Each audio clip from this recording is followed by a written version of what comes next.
One. Boom. All right, ladies and gentlemen, join us today for an insightful conversation where we explore the dynamic intersection of AI, machine learning, and entrepreneurship. Let's get this one started. Here we go. Shut up and sit down. Look, a business can give you everything you want in life: prestige, wealth, freedom. It can also take everything away from you. This show is for those who are willing to take that risk. These are the real life stories of entrepreneurs. But before we start, I have one small favor to ask. Please leave a comment. It can be advice, critiques, tips, feedback, or share this with someone because your engagement is the most valuable and most powerful form of social currency. So thank you, and welcome to another episode of Business Bros.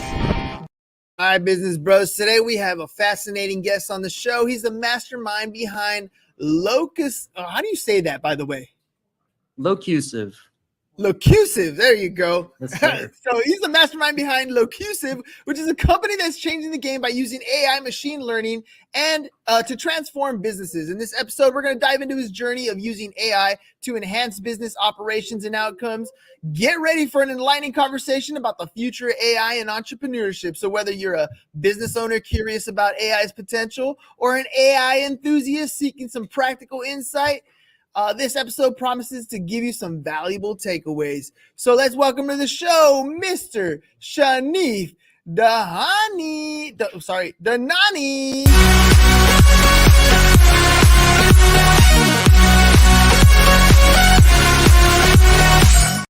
All right, Shanif, thank you for coming on the program today, man.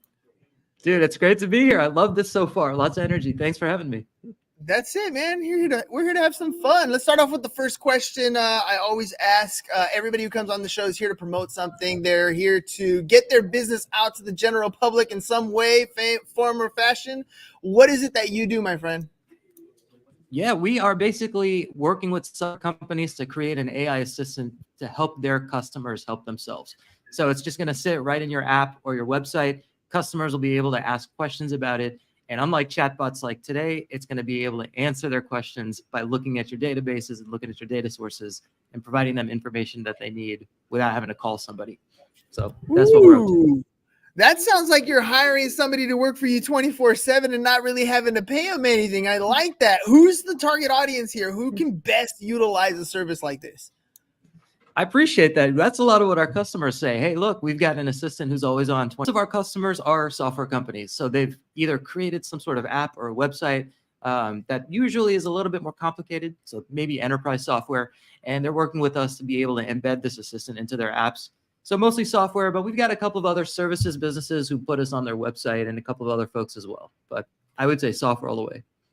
All right, dude, you got to be some sort of a genius, I guess. That's kind of the brand in today's world. People using AI, they're like super smart people. They went to college for a number of years, and that's why you can work with AI, right? I mean, you have to be a genius to work with AI.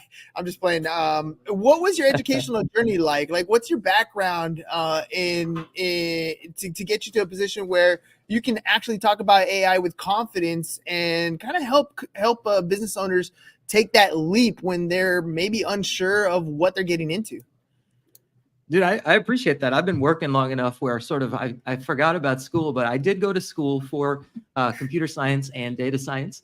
So that was my background. But then afterwards, I've been working in the software and AI space for 25 years now. So software for about 25 years and AI for about 10. So a lot of it is just like on the job training, on the job practice, creating new things and seeing what works.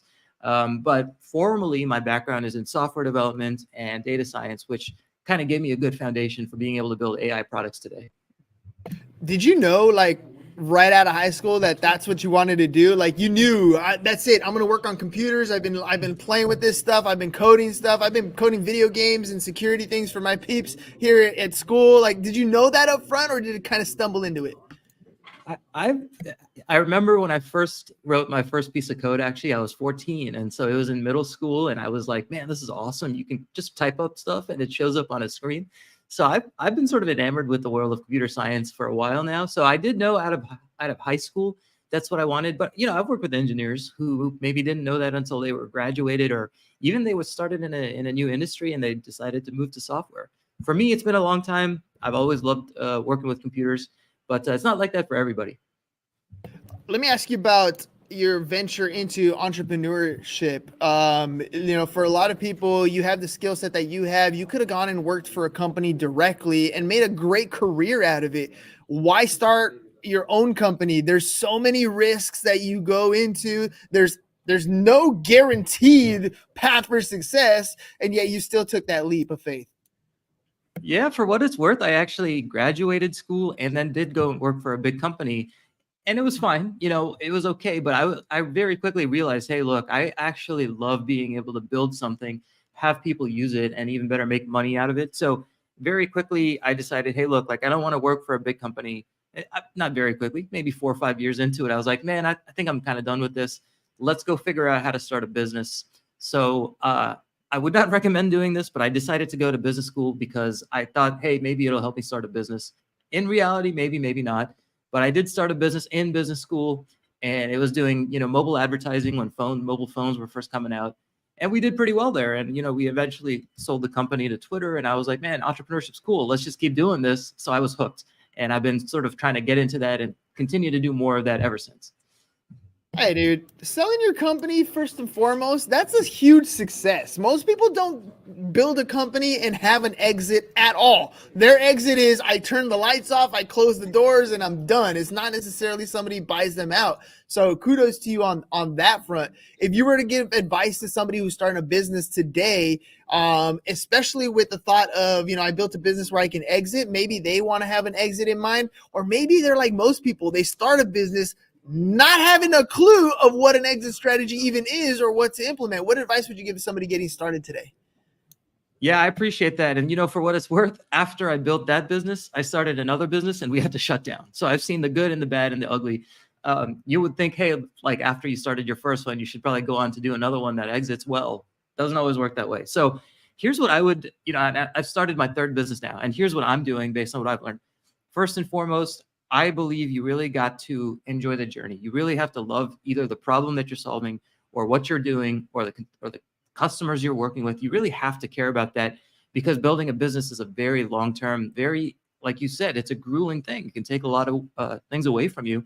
So first and foremost, find something that you love about what you're doing and focus on that and latch onto that because it's going to get you through the tough times. The second thing I've learned is find a problem that's worth solving that enough people are having that they're going to pay you to solve and really fall in love with the problem. I'm a CS and programmer guy. For me, I love technology. And the problem when I built a company just around technology was it wasn't solving a real problem. So we went out of business. So find a problem that you really like and then just keep at it, man. Like grinding away, persevering, continuing along is really the only way to keep going and the only way to succeed.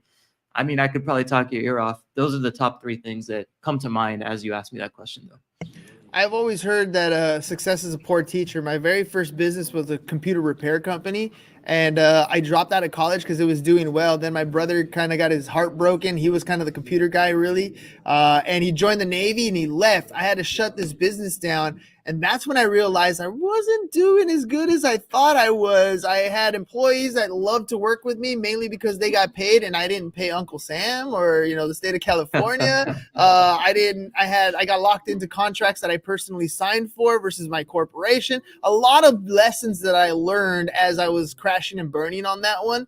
But those mistakes kind of gave me a lot of experience going forward for the next ventures that I went on. I had that experience. I knew what mistakes I didn't want to make again and how to kind of protect myself from those. What were some of those mistakes you've made? You've had success and you've had failure. What were some of the lessons you learned from the mistakes you've made? You are absolutely right. Failure will teach you a lot. I'll tell you some of the mistakes I made that I'm really working hard not to make right now with my new business. The first one is kind of what I mentioned earlier, which is don't just go into it building something that you think is cool. Really focus on finding a problem. And this is particularly true for software companies like mine. Find a problem that enough people are having that you can solve with technology. So the biggest thing is you're building a business, and the only reason to do that is because you think you can solve somebody's problem in a way that they're going to pay you. So first and foremost, find a problem. Start with the problem. Don't start with the technology. A couple of other interesting lessons I've learned is it's really important to have a diverse team, especially if you're building software like I am. I'm a programmer and a data scientist, but I have never really sold to enterprises before, at least not until my last company. And so it's important for me to have somebody who's able to sell, or even able to market to enterprises. That's really important. Having a diverse team allows you to cover more bases, which increases your chances of success. Another thing that I've learned is be careful if you raise money too early. That was another problem that we had with my last company. We raised money too early, and because of that, it put us in a bit of a vice. And so we had to make decisions that were less optimal than what we had intended. Don't scale before you find product market fit. Understand that distribution is more important than product. There's so many of these things that I could sort of spout out, but really it all comes down to, one, take your time to find the right problem, find a few folks who can help you solve that problem in a few different ways, solve that problem small, figure out what works, and then scale it, if I had to really summarize it. I don't know if you're still there or not, but I think there we go. Oh man, you know what? I might not be able to hear you anymore. I wonder if that's on me. Did you just send There we your go. AI bots to to mess with me, dude? Because I just had a little bit of technical difficulty there, man. Sorry about that. No, it's Dude, all no good. worries. We're back. We're rocking and rolling. Thanks for rolling with the punches here with me. I mean, you as a tech, I definitely know when things get messed up. But you kind of kept going. Appreciate that, dude. Give me the short of it real quick, because I missed the last little bit there. Yeah. If I was going to say right at the end, if I had to summarize it, it's first, find a problem that people are actually having. Second, find a few folks who want to work with you to solve that problem, who have different skill sets than you. Third, solve that problem for a few handful of customers before you worry about scaling. And then once you've got that, go and scale. Don't do things out of order, because it's going to get you. So those are the sort of the 4 points that I would really focus on in the early days. Earlier, you said your second business, you made a mistake and you failed mainly because you went into tech without actually solving a problem. And I think there's a lot of entrepreneurs that kind of fall into that type of mistake as well, where they have this great idea and they spend a lot of time researching and investing into this idea, but never actually do any market research, never go get a customer, never have a case study. And then they wonder why it didn't work, because they thought it was the greatest idea in the world, but they didn't test the market. When you're talking about that, in your summary here, where you're saying, look, identify a problem, go try to solve it for some people, and then build that business. When it comes especially to like SaaS companies and software companies, they're literally doing that, right? They're building something really quick and then testing it with customers and then building upon that feedback. That's kind of the best way to build something as far as long term. You're going to implement more and more things, but at least in the short term, you're solving a problem and identifying if you even have a market, right? That's how you should do it. Now, most first-time founders don't actually do it that way. And this is one of the mistakes I made. I went and I just built a cool technology that I thought, hey, if I build this, of course, people are going to come and find it. For reference, what I did was I used AI to forecast what stocks were going to do. And then I built a tool that could help you figure out which stocks to invest in. And it worked. And I was like, of course, people are going to buy this, right? It's going to make more money. What did I find without doing any market research? I spent, a year and a half building this thing. When I went out to market this thing and sell it, what did I find? Well, I find that most people don't want to manage their own investments. So if you're an individual investor, there's only about 1% of people who actually care about this. They don't want to pay. And then if you're a big company like a bank or a hedge fund, they've got all sorts of regulatory issues. They've got their own process, and they're very wary of taking in outside technologies. So all of a sudden, this really interesting technology that I thought had that I was, confident was solving a real problem, in fact, was not solving a real problem. And so the right way to do it is exactly what you just said, Hernan. Find a problem, test it in the market, see if people are willing to actually pay to solve it, and then go from there. That's what I'm doing now. Dude, did you use it? Like, did you go into the market and make a killing? Like, is it still something you're personally using? I absolutely used it. One of the things that I didn't mention was in my first business, the one that we were able to exit successfully, we didn't make a lot of money in the start. So I had to pay for like rent and stuff. I lived in New York, which is expensive. I had to pay by trading options. And so I was always interested in the market of like, hey, how do you make money on the stock market? So short answer, I used it. I used it a lot because it was doing pretty well. But eventually we were able to just sort of move on because we find other more interesting opportunities to generate revenue. And so I don't use it today, but I did use it at a time where I was sort of in need of a tool to help me move forward. So it worked really well while we had it running. Yeah, options trading is no joke. A lot of data that you got to look at, and the human brain can only process so much. So if you're using some AI machine learning to kind of crunch some of that data, that's a useful tool in my opinion. My brother likes to trade options all the time, and not something I'm really into, but I'm sure he utilizes as many tools as possible to get the information he needs so he can cover certain spreads and I don't know what. That's not my field, but dude, to be able to fund your projects, that's some success. I think that machine learning, that particular program, even though it may not have gone to market, was a success. I appreciate that. I certainly learned a lot, man. I learned a lot about technology, obviously, and how to build AI systems and how to productionize them. More importantly, I learned about selling and distribution, man. They always say first-time founders care about product, second-time founders care about distribution. Certainly very true. You have to figure out who your market is, who's going to pay for it, how are you going to sell it. That's almost more important than the product itself. And so I learned in that process of building it, hey, look, I got to focus more on marketing and sales and customer success and these sorts of things than I do sometimes on product. That's just one out of probably 5,000 things I learned. But yeah, you're right. It was a good learning opportunity, and it did work, which is kind of a nice win. Let me ask you about Locusive. You're now helping a lot of software companies kind of implement this human interaction with AI, and not just in a way where it's like, let me answer your questions, but literally to mine my own data of information and then give a human a response that is valid and useful to get them the answers that they're looking for. And there's a lot of different AI companies out there, a lot of different chatbots that companies could use, but there's a reason why they're coming to you. What is that reason? A lot of what we found, you've probably seen this huge explosion of AI, obviously with ChatGPT, and Google just released Gemini yesterday. Works extremely well for doing things like looking up information or reasoning, coming up with a blog post. But these tools sort of fall flat on their face when you ask them something like, hey, how much money did I make yesterday? Or, hey, why is this order why is this order delayed? When it comes to understanding your business or your customers' profiles or understanding what's happening inside your company, these chatbots or these chat tools, they don't have access to a lot of this information. And it's really hard to give them access. And so one of the things that we're trying to focus on is going sort of beyond what people are doing today, where maybe they're just uploading a PDF and asking questions about the PDF, like fine, but who really cares, right? You're not going to run your customer support team off that.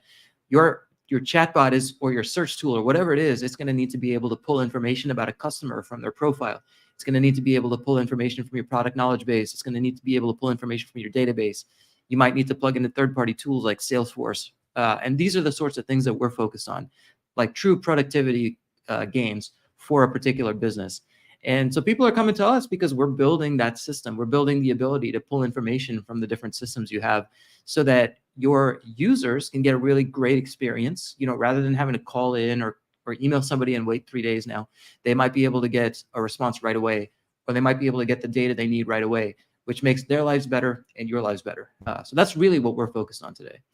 You definitely get to ride the tailwind of ChatGPT now, and people kind of accepting machine learning and AI as part of something that is necessary for their businesses. But I'm assuming that even though you're coming in with a valuable tool, you're still getting some pushback. You're still getting people asking questions of like, why, how much, what do you do that's different? What's the pushback that you feel you're getting from your customers, and how are you overcoming that? There's always pushback. Sometimes people are worried about different things. Some companies, especially the bigger companies, are worried about data privacy. So then you have to say, hey, look, like maybe we can build this inside your own cloud or on your own premises rather than using our own. That's going to cost more, but let's talk about that. Sometimes maybe people will say, well, look, we have these systems that people need to work with that just can't be automated. And sometimes they're right. Sometimes our tool won't help, but a lot of times it will. And so what we're finding in the world of at least customer success and customer support is every company's different. Every company's got different processes. Up until ChatGPT and these other AI tools came out, you really couldn't do anything. Like every company was truly different. One of the cool things though about these chatbots and these AI tools is that they can think reasonably and think rationally. And so even though every company's got different processes, you can use an AI bot to help think through each company's different workflows and think about how can you use the tools that you've built into the chatbot to help one company with their workflow, even though it might be different from another one. So to answer your question, I don't want to ramble. Basically, what we're finding is people are like, hey, my process is really different. Are you sure you're going to be able to do it? Or, hey, I've got my data. I want to make sure you guys can protect it. Or, hey, this might not be the best tool for us because of, we're a really unique company. Maybe that's true. Maybe that's not.